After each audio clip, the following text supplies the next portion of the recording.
Hello, viewers who accompany our Stop the Destruction of the World program.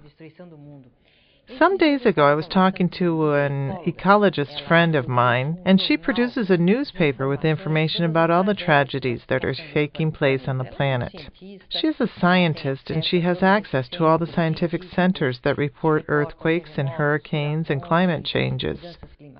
So it's one of the only or few newspapers that are well written in terms of the Internet.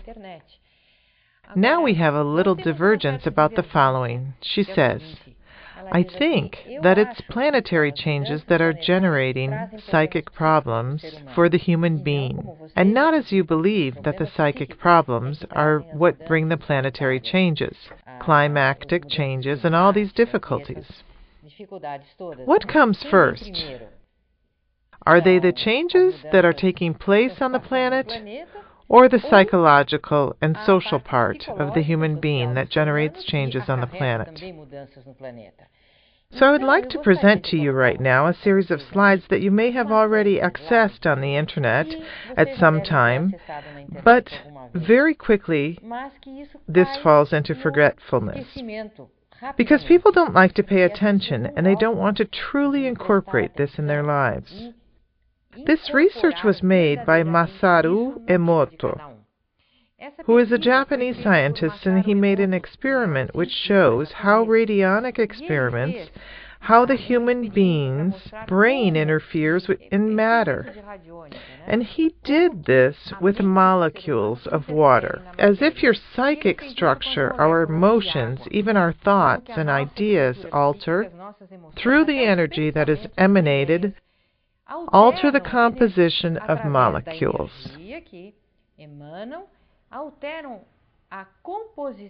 Take a look at this.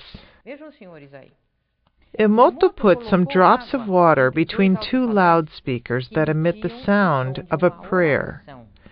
And after some time, he froze the water and took a photograph of the crystals that had formed. So you will notice that it's not only the effect caused directly from the brain of a human being on matter, but indirectly. Everything that the human being does that is beautiful and harmonious affects nature, creation, and equally the contrary happens. Take a look at this contrary. The same molecule that had had contact with the sound of the prayer, that is a totally deformed molecule due to the situation that is found on the planet. And later, a molecule of water exposed to the energy of the sound of the aria for a G-string of Bach. Take a look at the work of a fantastic brain, of a fantastic spirit of Bach, even recorded, this harmony, this beauty. What an effect this can create and bring to creation, to matter. And the same molecule of water exposed to rock and heavy metal. Those who like rock and heavy metal, pray forgive me, but this is science and not an opinion. It is not a hunch made by a scientist, this is experimentation. So pay attention. If this happens to a molecule of water in an experiment, imagine what will happen to the molecules of water in our organism, which is 70% liquid.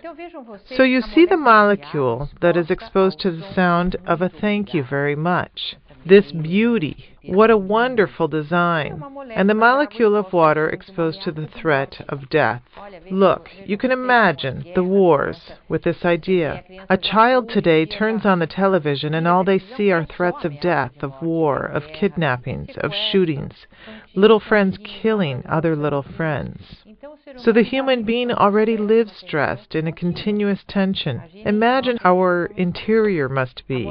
A molecule of water exposed to the voice of Adolf Hitler. It seems that there is even a spirit here, a demon that is hidden in the molecule. It is a molecule, the moment of its birth, when it is born, at the exit of the spring. What a marvel. The waters over here in Cambuquira, where we have at our spa, has springs that are curing, radioactive, and of enormous benefit for the human being. But do not forget that the brain of the human being is interfering with everything, and a molecule of water from a polluted river. Imagine our cities with so many sewers, so many rivers, all of them polluted. And what has happened to our environment? So we can choose which molecule we want to exist on the planet and in our blood, in our organism. The molecule of love or the molecule of destruction. That is, love that is well understood in action of goodness, because to speak and speak, love, love, love. That's no use if the intention in the energetic, a person says love, but he has the intention of attacking his fellow men, is full of envy, is full of jealousy and egoism, which is hidden behind the mask. So if we conscientize the entropy that we have in our interior, the world would be saved. Everything would go back to being harmonious. And nature that was created by the divine being, our marvelous inheritance. Now take a look at our world full of bad intentions, of aggressions. Am I right or not? With so many inhabitants on the planet, millions and billions, if we are not deforming the molecules of water, but also deforming all the molecules. And this can cause earthquakes, hurricanes, and climatic changes. Yes.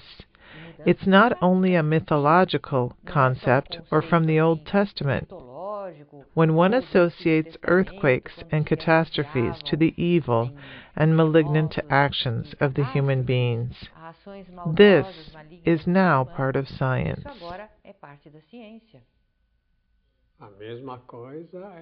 The same thing happens in relation to our blood structure. When the individual is under a bad influence, having bad thoughts, if one examines his blood, the components will be deformed. And when, for example, a person is engulfed in a good idea, or when he undergoes individual or group therapy, heightened consciousness, the blood again takes up its perfect form, just as it was shown here in the question of the water analysis. So we want to say that the blood is regulated, that is, the toxicity of blood arises due to malevolent ideas and bad emotions that people have. So the more linked a person is to what is good, the more he desires to do good, the better his internal organism functions, including the blood. We have known this, haven't we, Claudia, since 1976 or 78. At that time, medicine did not accept the idea very well about the influence of feelings, of the emotions on the body. And now you can see, everyone is talking about this. And they do their best to ignore the fact that we started this. That's right. I think you began talking about this a lot earlier, way before the 70s, like in the 50s and the 60s, at the clinical hospital. You already did this kind of work. So, I'd like to speak a bit about a very important person in the history of mankind. Let's see. Parmenides. Parmenides, in the 6th, 7th century before Christ, therefore 600 years before Christ existed in the world, he said that there were two paths for the human being.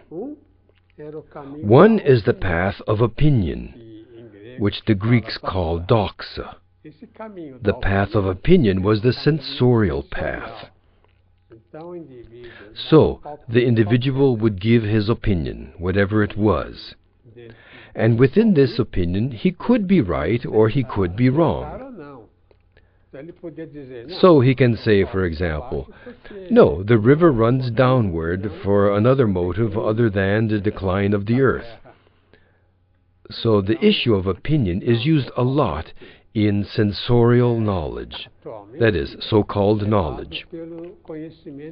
Because Parmenides said that knowledge does not come from the senses. That is, it does not come from what is below to what is above.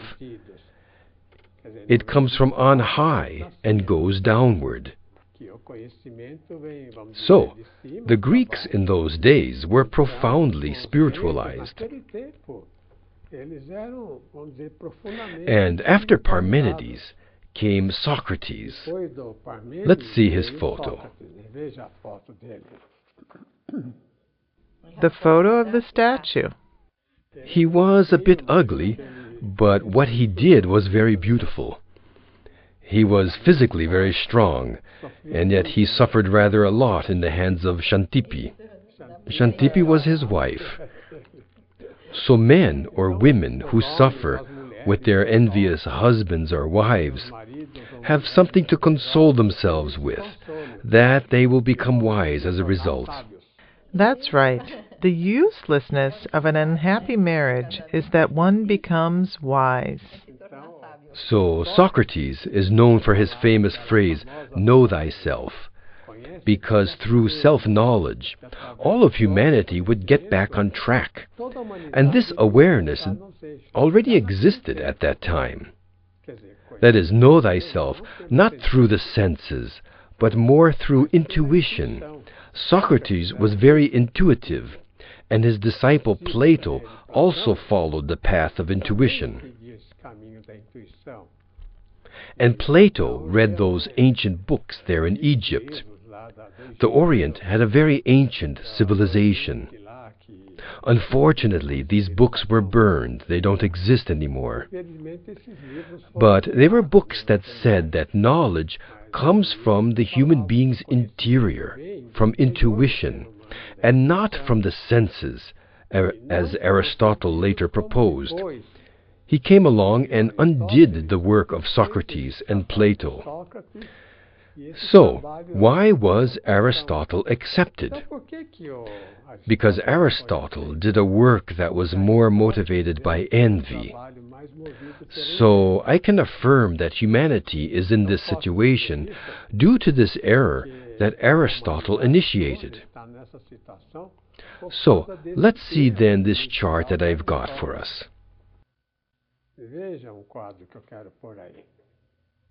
The fictitious society is crumbling. It's not the authentic economy that is falling. Notice that economy is a sensorial element of life. And what is sensorial? It's these physical issues, the issue of food, that of sex, of money. Just look at how society is living within these three sectors. And humanity turned its back on culture, turned away from the real aesthetics, from the real civilization that comes from the more noble elements, up there in psychological life. So what do I mean by this? It's that humanity is passing through a big transformation with this fictitious economy of speculation, which is an entirely secondary value. This type of money that exists in society, which is linked to speculation, is falling.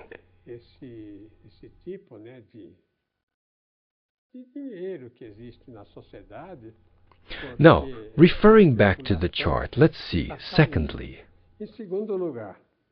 The end of the fictitious economy, in quotes, the denominated market economy. We always explain on these programs that the market economy has to be inside the real economy. The economy is the production of goods through the work of agriculture, through industry, through production.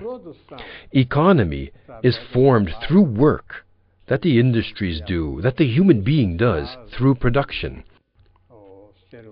Therefore, the market economy should be subordinate to this real economy, instead of wanting to create a speculative, sensorial economy.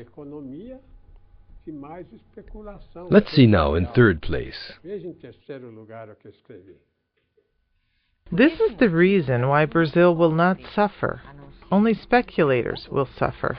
The delirious individuals are suffering because their fictitious wealth is about to end. You know, if a person suffers because he is losing money, it's a person who is very sick. Imagine in 1929, there on Wall Street in New York, when the market began to crash. Some individuals killed themselves by jumping out of buildings. It wasn't a lot of people, but even so, imagine a person killing himself because he lost money. This shows that such a person places himself in a very inferior position. We'll be right back. Even if we don't have a lot of consciousness, we can perceive that life is divine. We live in transcendence, whether we accept it or not. We still live in an earthly paradise, except we don't accept it.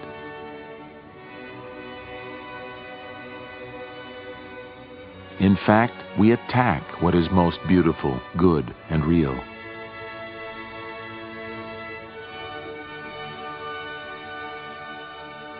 Consciousness of our envy and inversion will make it possible for us to return to this paradise we've abandoned. We don't need to build it. We just need to accept it. The Stop the Destruction of the World Association was created to bring about exactly this consciousness. We are working to return the world to goodness. Join us. So, what Dr. Keppe was describing in the first block, this delirious attitude of these people, of individuals who are millionaires or highly arrogant people in the world, this also extends itself to many individuals in the population, in our environment, in the middle classes and even in the lower classes, imagining that the human being can only be happy with the fictitious production that comes from money. Money generating money, and not from work, from good accomplishments, from the human being's good energetic. So the problem of energy is a crucial problem for humanity. The problem of energy for the human being, the individual, for his life, for his health, for his productivity. And this is profoundly linked to the person's psychic part, because without an energetic psyche, he will not be able to work and accomplish good things. An energetic person would be an energized person who would be acting in a virtuous way, of ethics, focused on goodness and on the truth. Now, the energetic problem of the planet, it continues, existing due to the delirious attitudes of these arrogant individuals. So they have already set up a scheme of exploration, of exploitation, of oil, of petroleum. They wage wars due to this and want to continue on like this. Take a look at this report divulged by the IBGE this year in June 2008 that says that the consumption of energy in Brazil increased nearly 40% between 1995 and 2006. Therefore, that's in 10 or 11 years only. So this report said that it is necessary to find new and renewable forms of energy, and that a program to save and use resources more efficiently is needed. This is obvious. Everyone knows this. The scientists know this, and politicians agree. But even though resources are dwindling, the world continues to invest in the exploration of petroleum, which is totally polluting. Petroleum is still the predominant source, responsible for nearly 40%, followed by hydroelectric energy with approximately 15%. And the derivatives of sugar can already be a total of 15%, which is nearly equal to that of the hydroelectric, which is highly worrisome because derivatives of sugarcane, for example, are desertifying the country and becoming a very serious environmental problem, even more so than the use of petroleum. So what would the solution be? the search for non-polluting alternatives of energy. But this seems to be far from the commercial interests of these delirious individuals that Dr. Keppe mentioned at the beginning of this TV program.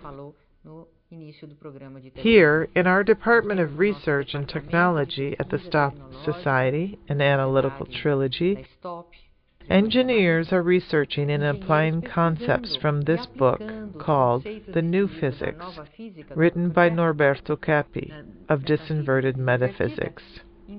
And they are already applying these concepts to the new physics and are developing a new principle to capture energy.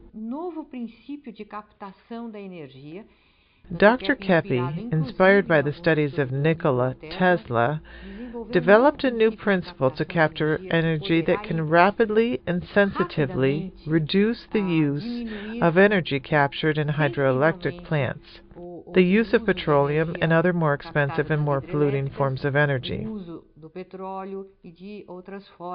And this motor is called the Keppian motor, or Keppe Motor. And you can find out more about it by accessing the sites www.stop.org.br or the site www.keppemotor.org.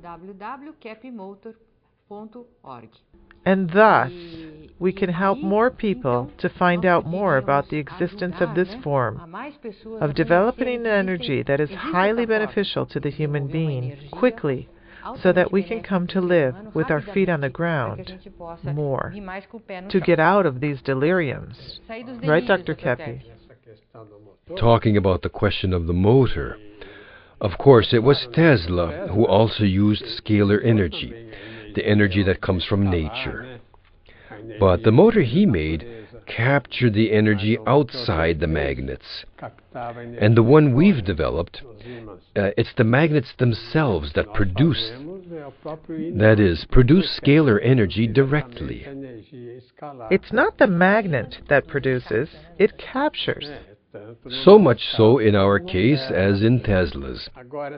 Now, it would be interesting for Alexander Frascari to give an idea about this motor in relation to its profit aspect, for example.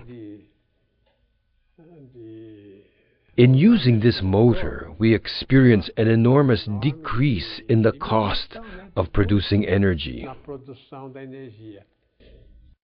Pelos dados que a gente tem feito nos nossos levantamentos assim, a gente estima, né, que, por exemplo, a utilização desse motor que tem uma eficiência muito alta, 95% ou mais, pode reduzir muito os custos, né? Porque a gente sabe que os motores elétricos, né, são os grandes consumidores de energia no mundo, né? Todo aparelho, toda indústria tem motores, né? Então é importante que se utilizem motores de maior eficiência para que não se destrua tanto o nosso planeta. Alexandre is going to the United States, to San Diego in California, where we're going to have the World Conference of Analytical Trilogy presided by Dr. Joseph Gugashin. So Alexandre will show how the motor works, and will talk to people who are interested in developing this motor, and will, after this conference, be going to China, where he already has a conference set up. Brazilian entrepreneurs, the Brazilian government, I think they should quickly open their eyes and begin to use this technology that was entirely developed here in Brazil, which can bring great development for our country. If this motor economizes a minimum of 20% or 40-50% and more of fuel used, gasoline, alcohol, or hydroelectric use, this already economizes half the losses that traditional energy in general causes in the entire world, using up the petroleum and other fuels. So you can see the problem with nature, the problem of humanity, in this sense, would practically be solved. We need to do everything that we can to avoid destroying nature, polluting the air, polluting the seas,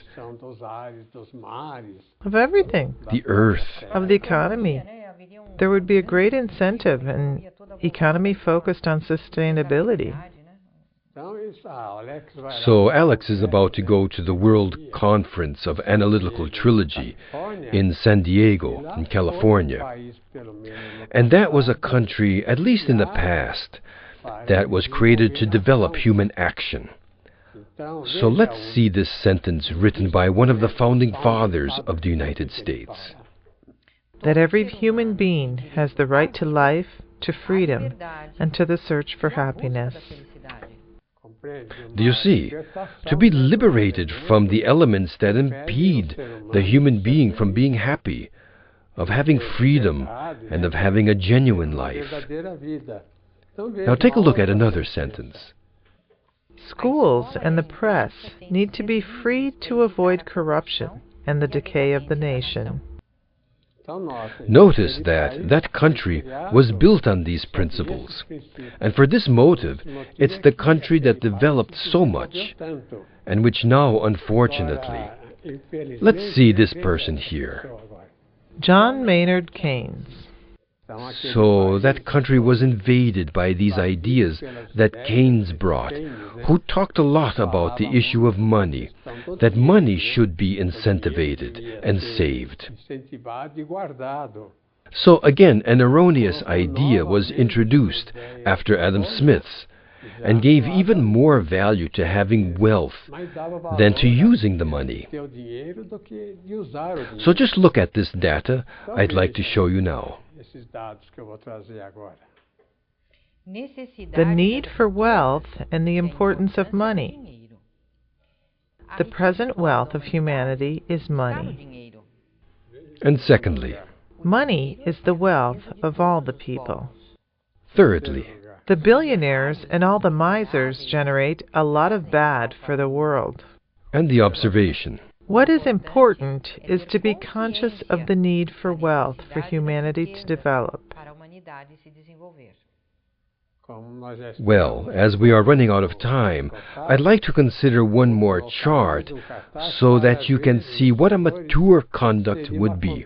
First, to help one's own country. This is important for Brazilians who have lived in other countries to now help Brazil to develop. Look, in second place. Support the downside of life. Exactly. Not to give so much attention to the problems that come up. In third place. Try to help your fellow men. And the observation. In an adult conduct, a person seeks to help humanity. So what is it to be an adult? What is it to be sane? It's to put oneself at the service of humanity, and principally the divine things that God gave us. So, Dr. Keppe, I would like to remind our viewers that if humanity is able to become conscious of this, we are going to accomplish this era of gold that is awaited by so many and foreseen by so many, and very soon. See you next time.